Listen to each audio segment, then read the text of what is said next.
Good morning and welcome. I'm Bear with BearIndependent.com. June 29, June 22. Praise the Most High. It was 54 degrees in eastern Oklahoma this morning. It is non-ironic hoodie weather in June in Oklahoma. So, I don't know, solar flare, EMP, Carrington event, global warming, global cooling, Yah's mercy. I don't know. Something. I'm thankful for it. We're going to get into the brief today. You may have noticed that the title says 28 June 22. That's because I have big, fat, bear-sized thumbs, and so I'll fix that afterwards. Shalom Forge, Patrick Bateman, David, Dr. Trevor Wilkins. Good morning, AVT, the Angry Viking Therapist.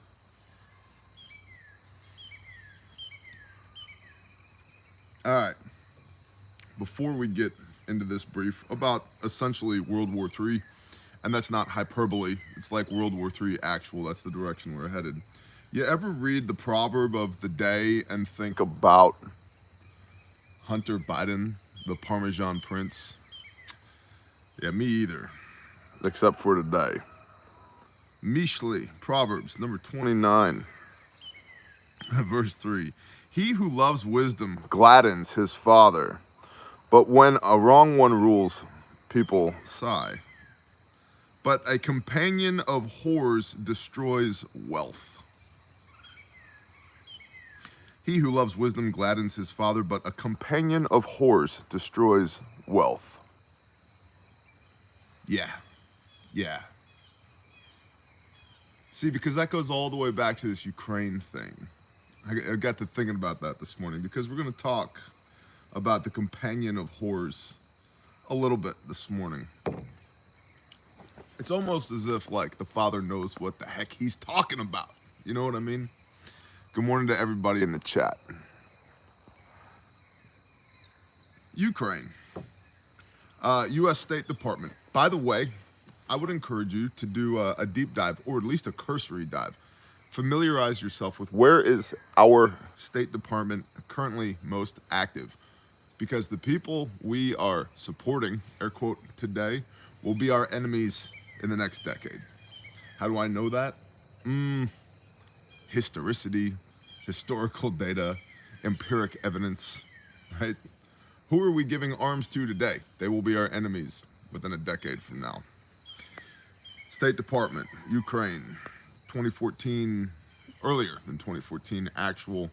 We get involved in a proxy war in Ukraine, which is a fifth-generation warfare, game of narratives and cyber attacks and resources proxy war between the United States and Russia. That's what's been happening in Ukraine, started under the Clinton regime, right? Obama/Clinton regime.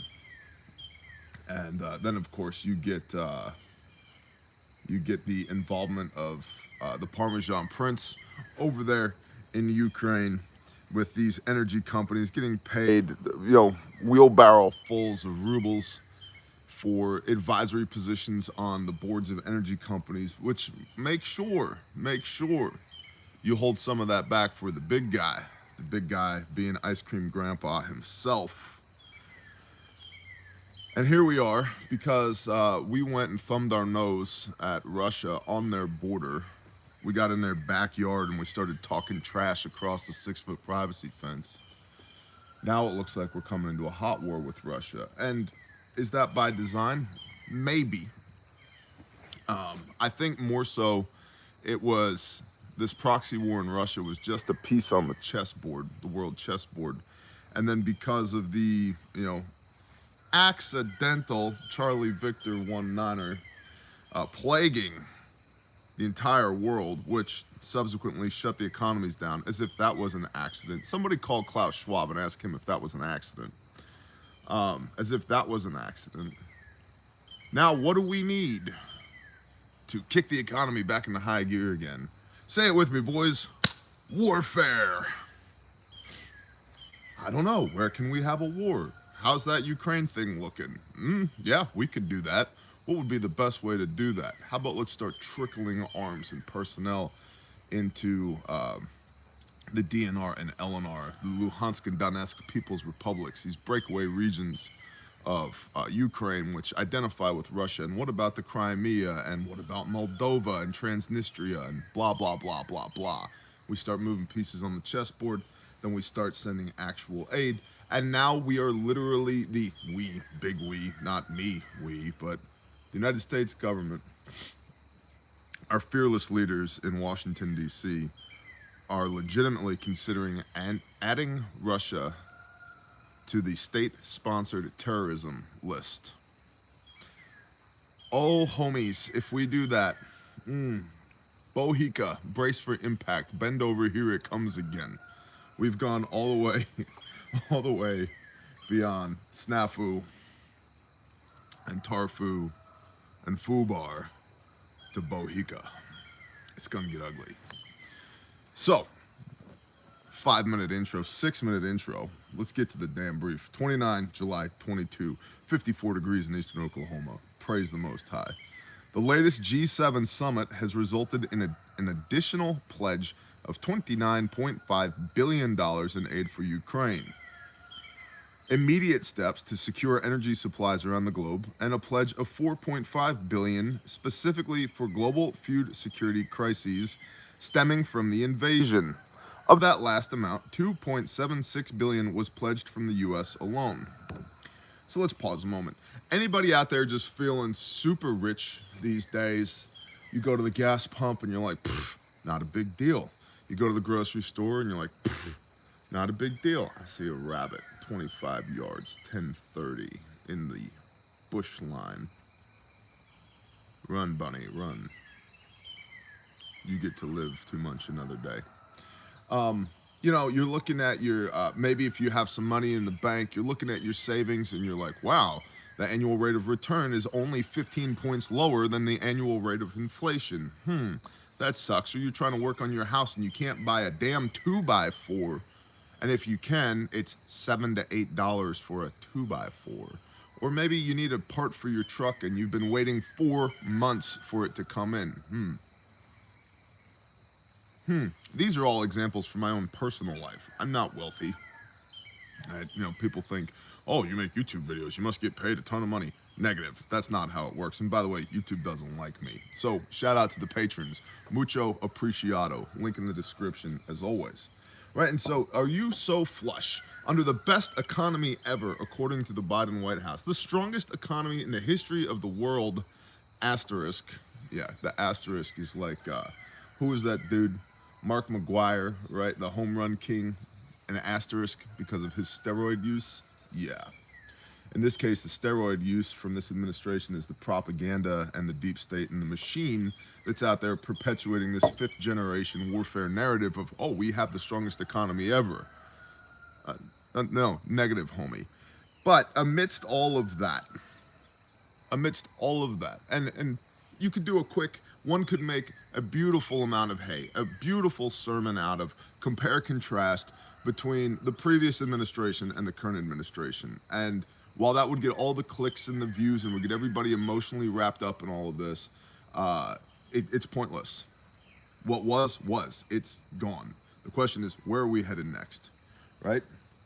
So amid all of this, I think, controlled demolition of the world's economies, per Klaus Schwab and the World Economic Forum. Why? To get you to beg, to break your will, so that you will beg them to fix the problem that they created. Maybe not you specifically, but people in general. This is called the Hegelian dialectic. Will beg them to fix the problem that they created. You have over here, you have thesis, you have antithesis, and you smash them together and you get what's called synthesis. That's the Hegelian dialectic. And so if you control this side and this side, doesn't matter what we do, I'm in control of both of these things. Smash them together like a peanut butter and jelly sandwich, and the peanut butter people are happy, and the jelly people are happy, and the whole time you're like, I own the bread, I own the jelly, I own the peanut butter, I own the paper plate you put it on, right? I own the paper towel manufacturer, I own the light bulb company that's lighting your kitchen while you're making the sandwich. I stamped out that cheap peanut butter knife that you're using. Like, I don't care. I own the plastics company that made the PET, that made the jar that holds the peanut butter, and you're over here bitching about peanut butter or jelly, and I'm like, doesn't matter to me, not even a little bit. which you prefer. Oh, you want to toast your bread and put jelly on it instead? Cool. Don't care. That's the synthesis. No matter what happens, no matter how it shakes out, if you control enough of the pieces on the chessboard, it's always in your favor. And so amidst all of this, we're going to now send, push in another $30 billion of aid to Ukraine because we're flush with capital, right? Strongest dollar ever. Jerome Powell, Fed chair, they are afraid to say the R word, recession.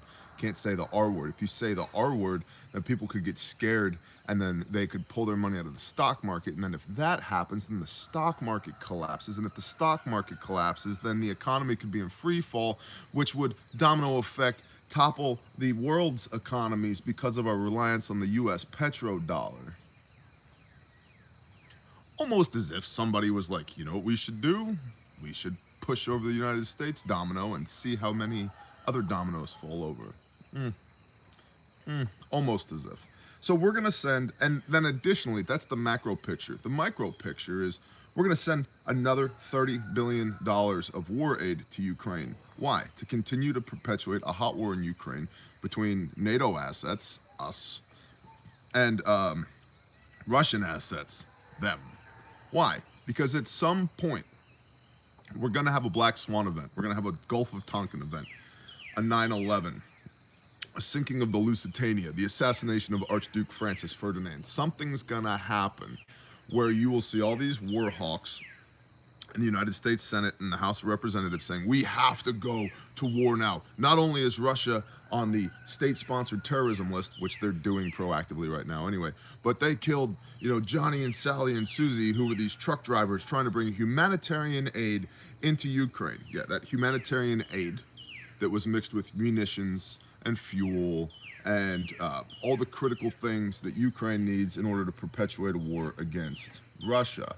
And if you see the narratives here, Russia's saying we got to go to Ukraine to kill Nazis, and we don't want Nazis on our doorstep. Makes sense, although it's all propaganda. And then you see the United States saying we have to aid the Ukrainians in their fight for freedom against the Russians and their illegitimate block of power, because everybody around the world deserves to be free and they deserve free and fair elections. And it's like, well, homeboy, what about us? Do we deserve to be free? Do we deserve free and fair elections? Is it right for you to take 30% of my paycheck and send it over there to them because you started some shenanigans in 2012 with our State Department that I didn't sanction either? Nope. Now, what about this $2.76 billion from the U.S. Of the $4.5 billion that's for the global food crises? What about that? Doesn't matter how much money you have if there's nothing to buy. Huge issues. We saw earlier in the year, India was like, hey, we're going to step up to the plate and we're going to increase by 30-fold. So 3,000% increase in wheat exports, India was saying a couple of months ago, to fill the void of the wheat that's not being produced in Russia and Ukraine, or it's not being exported to the extent that it is being produced. So India's like, we got this, boo. Great opportunity for us to build our economy and get some global influence, right? We got 1 billion people. We do stuff. People should know, India should be a household name. Hey, let's feed the nations, make a couple of bucks, and increase our PR. Yeah, now they're like, no, negative, not doing that. We don't have enough wheat for ourselves. And so we got to keep it all to ourselves. What food to buy? Now, you got people here in the United States of America that can't find food at their grocery stores, or if they can, it's very little food compared to what it was. Like the abundance that we have come to take for granted as Americans is beginning to dwindle. The dollar that has been so strong for so long is losing its value, and yet we're going to send dollars and food overseas to these people in Ukraine. Now, for the Ukrainians themselves, the boots on the ground people, I have no ill will towards them. Like, they're just trying to live their lives just like we are. And everybody needs, a helping hand every now and then. But when our country manufactures the circumstances that requires the helping hand in the first place, is that righteous? Is that the right thing to do? I don't know. But I do know we don't have a whole bunch of money and we don't have a whole bunch of food. Officials believe that Russia will have largely exhausted its efforts in Ukraine by the end of this summer. We'll see, won't we? And that Russia may be driven back by Ukrainian forces by the end of the year. Russia has recently launched intense denial of service attacks against Lithuania due to the country's blocking of EU-sanctioned goods to Kaliningrad. And we're going to pull up a map for those of y'all that are unaware of the layout of Eastern Russia in a moment, because Kaliningrad is Russia, but it's separated by Lithuania and Latvia from Russia. Explain me that, Lucy. I don't know. Additionally, Russia's state space agency released satellite images and coordinates, and this got the whole prepper community. They're gonna put warheads on our foreheads, man. Ah! Your window of opportunity to strategically relocate is dwindling. Your purchasing power lowers every day. The availability of land gets lower every day. Even if it's moving from like the city to the edge of the suburbs, population density matters. Strategically relocate. Or don't. It's up to you. But if you don't bitch and moan about warheads on foreheads when you knowingly chose to live in a strategic target. So, Russia, their state space agency, released satellite images and coordinates of the conference hall in Madrid that would host the NATO summit, as well as those of Berlin, London, Paris, the White House, and Pentagon, air quote, just in case. Why would they do that? That's a not so subtle, hey bro, we've marked your position on a map. And how do you feel about hypersonic missiles? Oops, no more Pentagon anymore. Oops, no more London anymore.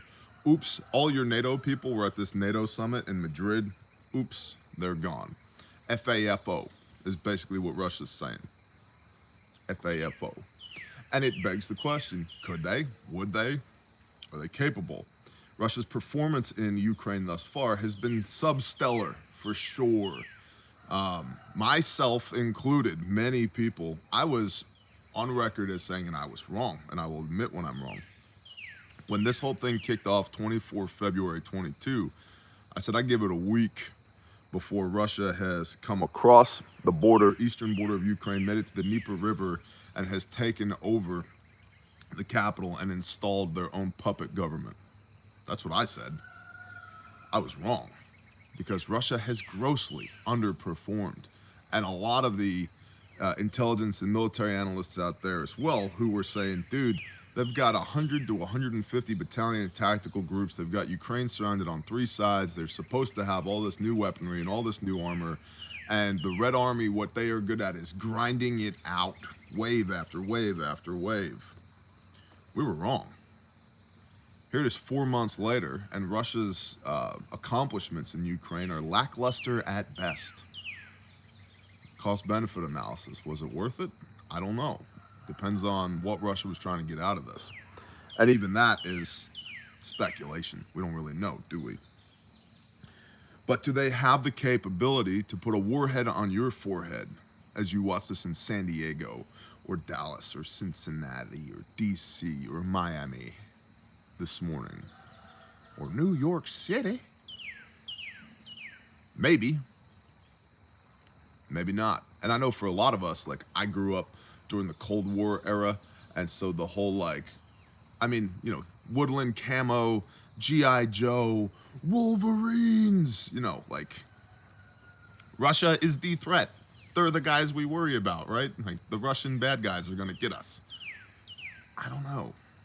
I don't know. How much of that, big question, how much of that was manufactured?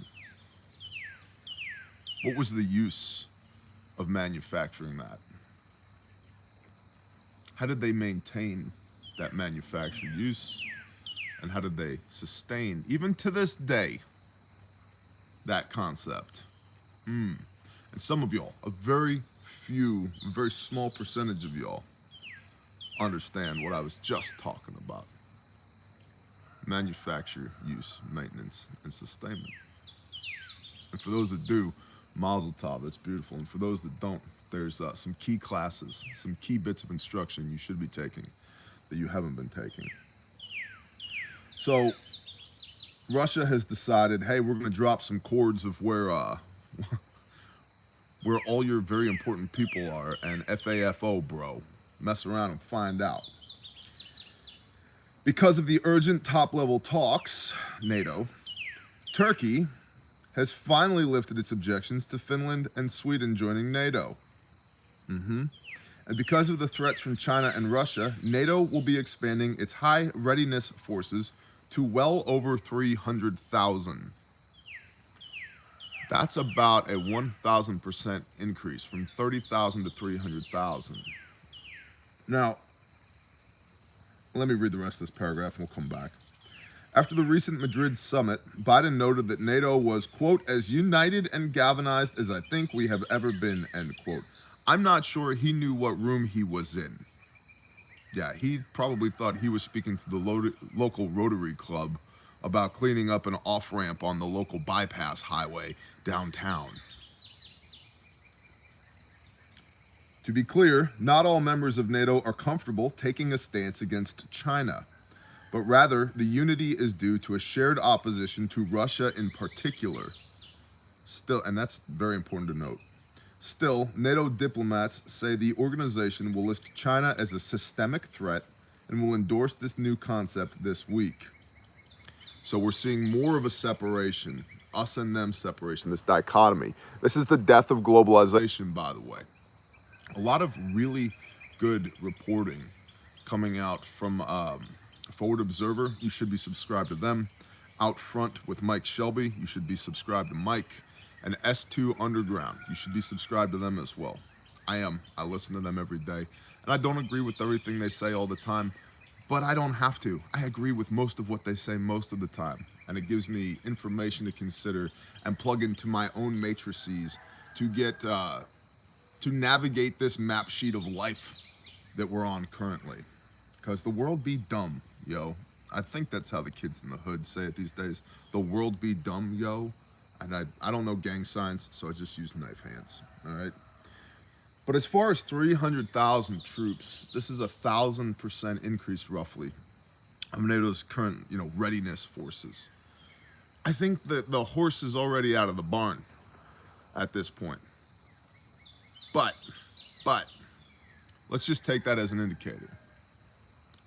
The horse is already out of the barn. We need to build a new door, a bigger, better door, a 10 times stronger door with 10 times more bars and laser beams and, spotlights and, claymore tripwires. That horse ever gets out again, we're going to blow it to smithereens. Why would NATO and NATO forces think they need to 10x their readiness forces, aka their army? Is that an indicator, Bear Nation? Boys and girls of the interwebs, say it with me now. Is that an indicator? Yes, Bear, that's an indicator.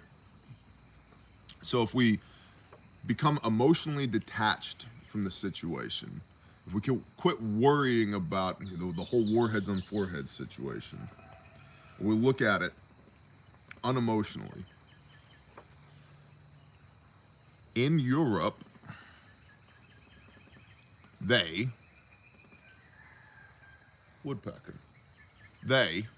are 10xing their security capability. What does that tell you about what they think is going to happen? Or what does that tell you about the play that they're running out of their playbook? However you think it's going down, let it happen, make it happen, whatever. However you think this thing is going down, what does that tell you? That should be a strong indicator. The fact that we are sending billions of dollars overseas to fight food crises should be an indicator. The fact that India was going to do its best to 30x their grain exports and then decided, nope, can't do that. We don't have enough for ourselves, should be an indicator. And it is not my intention to spoon feed you, but that's about the closest thing to doing the little airplane noise. Open up, Johnny, here it comes. Bzzz. Good job, the airplane's in the hangar. just a OODA loop. War. Like actual third generation hot war seems to be where we're headed in Eastern Europe. Now, part of this is that, and I know, the best information with the worst production quality, guess who cares? Not this guy. Brought to you by the dueling iPhones right here. If you can see, look at your screen, see this little red dot right over here? That's Kaliningrad, okay? Now over here, this is Russia, Mother Russia. And this is Latvia, and this is Lithuania. This little fingertip shaped piece right there, that's Kaliningrad. That also belongs to Russia. But in between Russia proper and Kaliningrad is Latvia and Lithuania. So Latvia and Lithuania have stopped the trains that are running Russian supplies from Russia to Kaliningrad. So now these Russian citizens over here in Kaliningrad are all pissed off because they can't get their Apple Jacks and their whipped cream, or whatever the hell they're into over there. They can't get that stuff because Latvia, Lithuania said, nope, we're not letting your trains through because of Russian aggression in Ukraine. That's what has Russia pissed off. The interesting question here, what's got people kind of pontificating, myself included, is what happens if Russia decides to target the Baltic regions, now the Latvia, Lithuania, Estonia, because they won't allow Russian trains through to feed their people in Kaliningrad. Now, Belarus just, within the last month, I believe it was, nuclear weapons removed by Russia into Belarus. Belarus is, some people think, likely going to become part of the Russian Federation again. They were previously, and it's looking like they are again. Lushenko, who's the president, duly elected, democratically elected president Lushenko over there's, borderline madman, now with nukes in his backyard. Why? It's just another front for Russia. But the issue is, see, Russia has the CTSO, which is basically their, or CSTO, whatever the hell it is, their security organization there in that region that allows them to project force with all their little partner nations, former Soviet bloc states in that region. And like in Georgia, the country, not the state, they did a pretty damn good job, depending on which side of the aisle you're on, did a pretty damn good job of exercising their might in Georgia.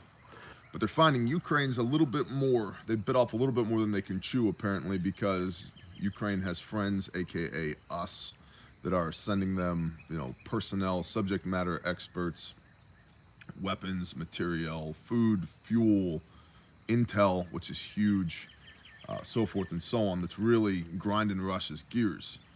But maybe, and this is all pontification, maybe Belarus is in a position to do something about Latvia, Lithuania, Estonia, that's not allowing the Russian trains to get from the Moscow region of Russia over to Kaliningrad, where Russian citizens are facing the potential death by starvation because the trains won't run. That's really pissing people off. So that's something to keep an eye on right there.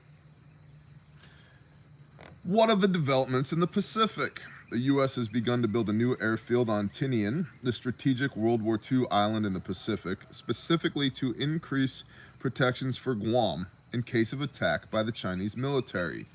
Do you think that's an indicator? Specifically to increase protections for Guam in case of attack by the Chinese military. It also has launched the, quote, Partners in the Blue Pacific, end quote, PBR. Or what is that, PBP? Partners in the Blue Pacific. It should be PBR, Professional Bull Riding, Pabst Blue Ribbon, By the way, any of y'all in marketing out there ever, how come Pabst Blue Ribbon has never sponsored professional bull riding? This is a match made in heaven. Redneck beer and rednecks on bulls, and they have the same acronyms, PBR and PBR. How come nobody ever did this? What's wrong with you, marketing geniuses? So, partners in the Blue Pacific, an alliance between Australia, Japan, New Zealand, the United States, and the UK. Remember, there's also AUKUS. There's all these little cliques, right? AUKUS is the Australia, the US, and Great Britain. There's all these little cliques developing. Again, the death of globalization. That's going to have economic impacts as well, because think about China. A lot of what we get here in the United States of America comes from China. It's manufactured over there. Well, not only are they becoming more and more of a strategic enemy, but their economy is suffering. Their population rate of growth is like, what is it, 1.6, which is terrible. Now, the United States is 1.7, which is also terrible. So they're potentially, there's talk now of China not even being able to step into fiscally. Is it even possible for China to step into the role of the world's lone superpower? Because they don't have the resources, they don't have the revenue, they don't have the people in order to be able to fill that spot. And if they do fill that spot, how much lower has every other great nation in the country fallen that now China, in this situation, with very few resources to bring to bear, is actually sitting on the throne of the globe? They're the #1 country at this point. Who knows? China is very much so trying to be the top dog. It's part of their 400-year-long strategy, right? But as we separate further into these camps, these cliques, you're going to get longer lead times on stuff. Everything that's produced over there that at one point was produced over here, it's going to be much more difficult to get. It's going to take way longer to get if and until we spin up the production of those things here domestically, or more likely in our Central and South American partner states, our allies, probably Mexico, and also South America, to produce those things that otherwise right now are being made in the South China Sea region, Southeast Asia. So that's an economic indicator. It's almost like rather than globalization, it's global balkanization. We're breaking back into cliques like we had Cold War style. Indicator? Yeah, absolutely. Because not only do they produce widgets, you know, the microchips they need to make pickup trucks and Peterbilts, they also produce food. And I've said before, and I'll say again, war at its most basic is a game of resources. It is the delegation of certain resources towards the acquisition or defense of other certain resources. What is a raid? A raid is an attack on a fixed position, usually to destroy the enemy and or gather intelligence or resources. That's a raid, right? We could start seeing global raids. You know what we call that? Warfare. So, all this to say, hey man, I don't want you scared or pissed off.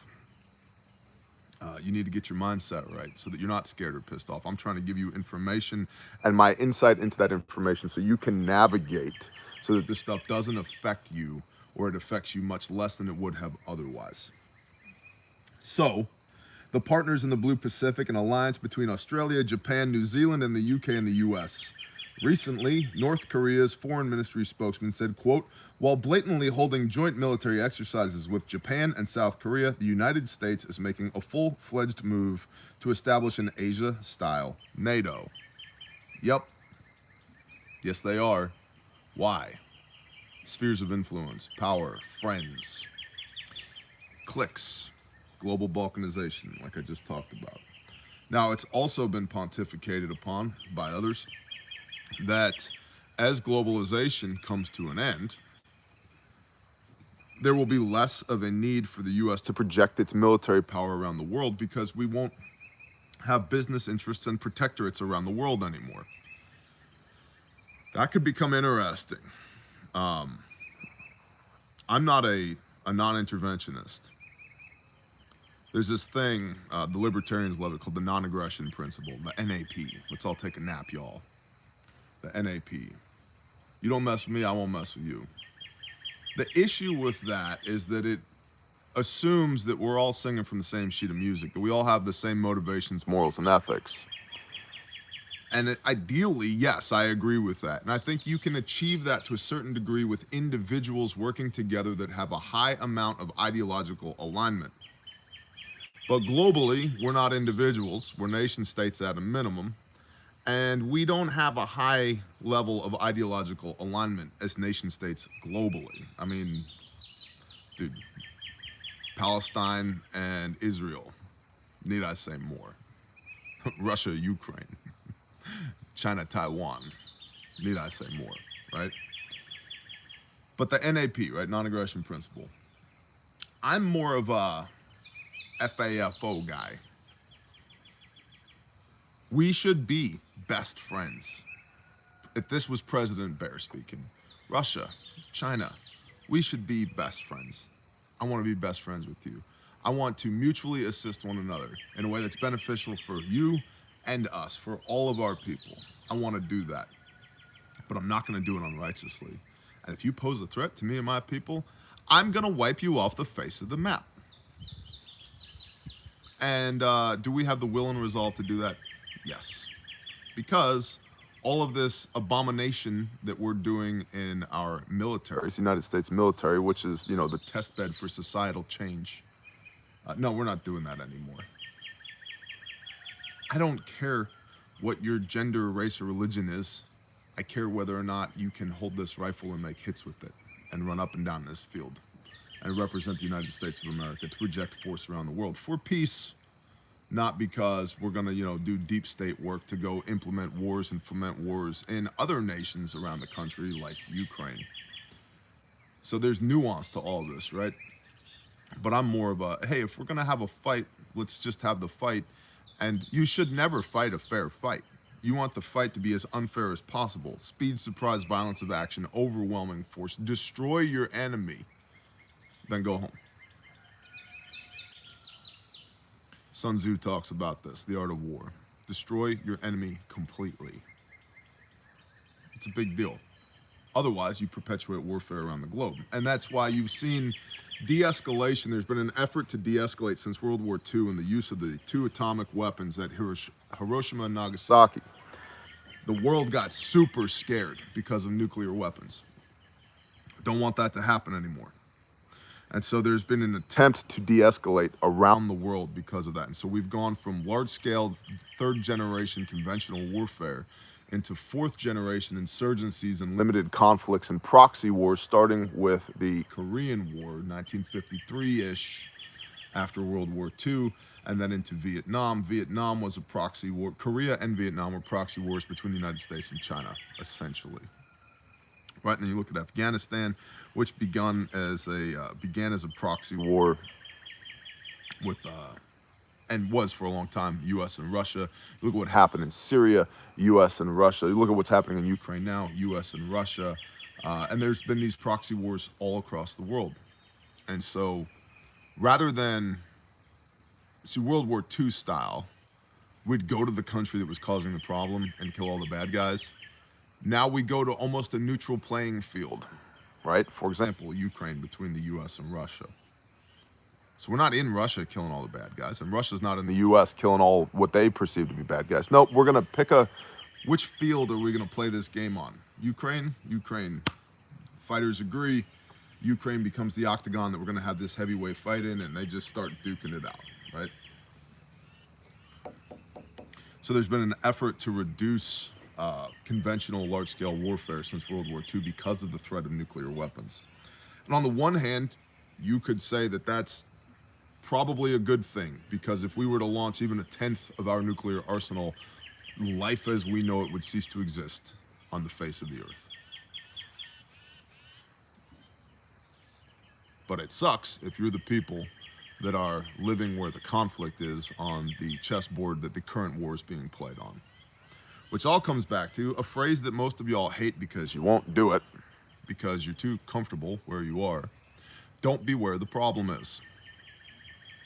Don't be where the problem is. There's a lot of people that had the opportunity to leave Ukraine and didn't, who are, and I'm not like victim shaming here, but now they're all, woe is me, there's a war in my backyard. Bro, Russia took a half a year to stack its battalion tactical groups around your border, and you didn't think, maybe we should strategically relocate? Yeah. Read the writing on the wall, homie. That's called normalcy bias. They would never come in here and do that. Oh, crap, they came in here and they're doing that. Normalcy bias. Nothing bad could ever happen to us in San Diego. Oh, crap, something terrible's happening. Or Dallas, or Houston, or Cincinnati, or St. Louis, or DC, or New York, or Miami, or Charleston, or pick your major metropolitan area. Population density, people behaving badly. It's a real thing. So I have pontificated all over this brief today. That's the brief. If you're on Patreon, link in the description. You have the links to all the things that we discussed today. If you're not on Patreon, you don't. It's $5 a month. It's the best $5 you can pay on the internet, and there's tons of exclusive content there. The real stuff is on Patreon.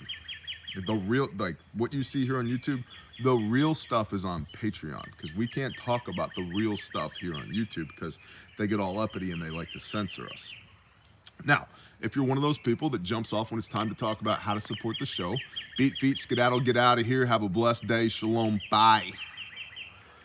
For everybody else who doesn't want to be a slacker and absorb all this free information, the best ways to support the show, Patreon, as I just talked about. What about, like, if you're currently breathing and there's blood inside of your body? Are you one of those people? Do you fall into that category? Let's check. Are we currently breathing? Yeah. Okay, what about capillary refill? Let's squeeze our little finger here and look. Yep, there's blood inside of our body. What does that mean? I should probably have a trauma first aid kit. RefugeMedical.com. Doesn't matter if you're a cool guy that wears body armor for a living, or if you jump out of planes professionally, or you know how to disassemble and reassemble an M2 machine gun. Soccer moms, softball coaches, school principals, truck drivers, forklift workers, backhoe operators, accountants, warehouse workers. And by the way, OSHA changed their requirement. Your first aid kit must have a tourniquet in it by the end of this year. And by the way, tourniquets are not easy to get right now. So beat the rush, RefugeMedical.com. Bearfax, the Bearfac 3.0, our #1 seller, are back in stock in all colors except red. So if you've been waiting for a cool guy Bearfac, by cool guy I mean of the appropriate cool guy color, black, gray, OD green, Ranger green, multi-cam, Marpat woodland, and did I say coyote tan? Everything other than red, all in stock. RefugeMedical.com. Your promo code is BearNation for free shipping on everything in the store. And if you're on Patreon, your promo code is in the description of this video, so you can use that for a discount. Additionally, we're up to 45 lives saved with Refuge Medical Kits. 45. Number 44 is heavily redacted, but it was a person in theater doing a thing that they're not allowed to talk about. It involved a helicopter, a whole bunch of quick clot, most of the contents of a Bearfac, and pressure bandages. And their exact wording was, your kits are way better than what we were issued. So praise the Most High, that person is still alive, and their replacement kit, because if you use a kit to save a life, we replace the contents at no cost to you. Handmade, made in America, guaranteed forever. If you can find a better kit, I'll buy it from you, because they don't exist. That's why I created these things in the first place. And so, as illustrated by Live 44, we're on 4 continents with all branches of the U.S. Armed Forces electively. This guy's mom bought this kit for him because it was way better than his individual first aid kit that he was issued. And it was. It saved his life in theater. Bad stuff happened, and he's still here. And that's all we can say about that. But Life 45, somebody bought a Refuge Medical Kit, and they had a conviction to give a tourniquet to their friend. And they gave this they just felt like, you have to have a tourniquet. Here's a tourniquet. Well, that friend introduced their car to a train. Yeah, how do you think that went? Not so good. And that friend had a tourniquet because their friend was obedient to their conviction and gave them this tourniquet and showed them how to use it. And they were able to stop a bleed and save a life. 45 people are still alive that we know of because we showed up to work at refugemedical.com. So if you are currently breathing and there's blood inside your body, today's the day. These kits, when they're in stock, they never last. Praise the Father, they never last. And I'm not trying to ShamWow you. I'm just telling you, they don't last. So, refugemedical.com. And of course, refugetraining.com. You need to know how to use this stuff.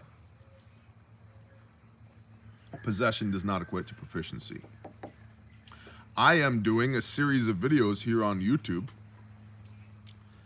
TCCC. You can find them. They're in a playlist here on this channel on how to use tourniquets, how to wound pack, how to apply chest seals, what a nasopharyngeal airway is, what a tension pneumothorax is, how to deal with hypothermia, what's the lethal triad, and what is coagulopathy, acidosis, hypothermia, blah blah blah. All this I'm giving this to you for free on this channel, and it's frankly disheartening, Bear Nation, how many of y'all have cried and begged for that content, and I put it out and the views are horrendous. I get on here and I talk about Russia and nuclear weapons, and there's thousands upon thousands of y'all that show up to watch that. I talk about how to do something that will actually save your life, and it's crickets. And then people say, well, how come you don't do online training? I'm not training you if I can't put my hands on you to correct your bad behaviors. So because perfect practice makes perfect. Not just practice makes perfect. And if you don't know what perfect is, you're going to develop training scars and do it wrong when it matters. It's a major issue. And so you need to come to class, actual, refugetraining.com. Classes in Dallas, classes in Philly, Indiana has already filled up. So if you thought you were going to go to the Indy class, you're not right now because it's full. You're going to have to wait till the next one. Classes in Waco. And I recommend, if you can, take the Essential Responder class, which is level 1, Stop the Bleed in the March algorithm, level 2, CPR, AED in a tactical setting, an intro to scenario-based training, and level 3, Responder 3, which is scenario-based training, tactical medicine under stress with a group of people. It's a phenomenal training. I have had, in the last 2 months, 2 former Green Berets,